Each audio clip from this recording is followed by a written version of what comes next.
જામનગર જિલ્લા પંચાયતનું વર્ષ 23-24નું સુધારેલ અને વર્ષ 24-25નું અંદાજપત્ર રજૂ કરવામાં આવ્યું, જેમાં મુખ્યત્વે શિક્ષણ, રસ્તા અને આરોગ્ય જેવી મુખ્ય સુવિધાઓ વિશે બજેટમાં સારી એવી જોગવાઈઓ કરવામાં આવેલ છે.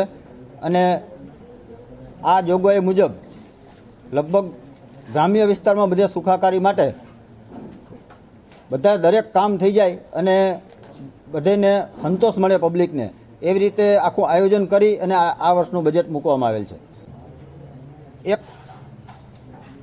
1040.51 લાખની સામે 678.66 લાખના ખર્ચની જોગવાઈ કરી વર્ષના અંતે 361.85 લાખની પુરાંત અને 24-25માં વર્ષનું પુરાંત લખી આ બજેટ છે.